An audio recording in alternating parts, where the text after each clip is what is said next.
Hey Ayiti, comment nou ye?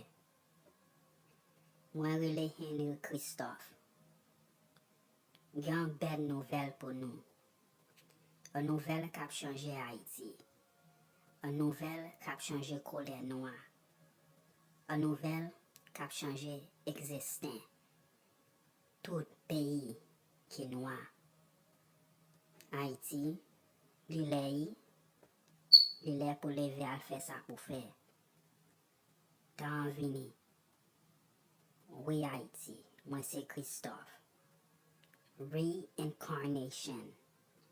Spirit, corps, flesh, tout sens, one.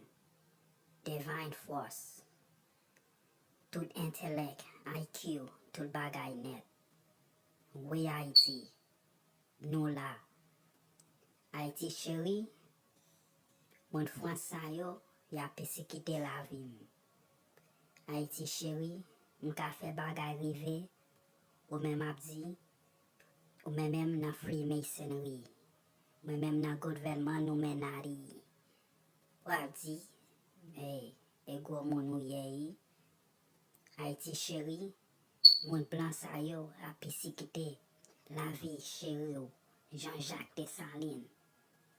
Haiti chéri, tan de mou sa yo, e bel bagay vwe.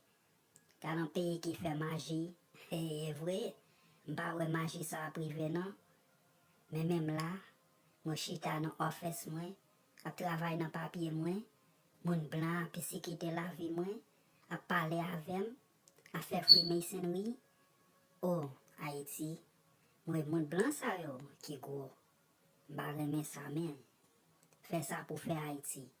Pa kite mwen tounen vin riche, ba ou 50 milyon pou fè sa pou fè.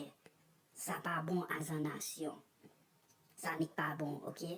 Pase nou la, Dessalines la, Christophe la, Toussaint la, Alexander Pétion la, Daddy Bookman la, nou tout la. Haiti, mette tèt ou ansam. Ni ou menm tou te leve. Ni ou menm tou tap goumen. As an nasyon, ou feb sezi.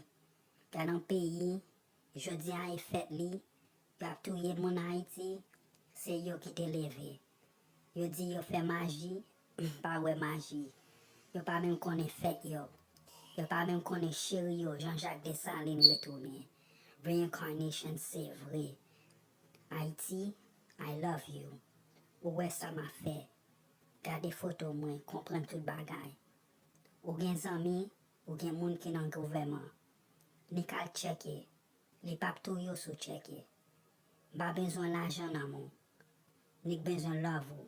Pase le joun finim ka for world power, se ou men ki pou on top of the world, lead the world. Ou kompren? Mette tèt ou ansam. Ou men ki one. Haiti, I love you. Nou retourne. Reincarnation, se vre.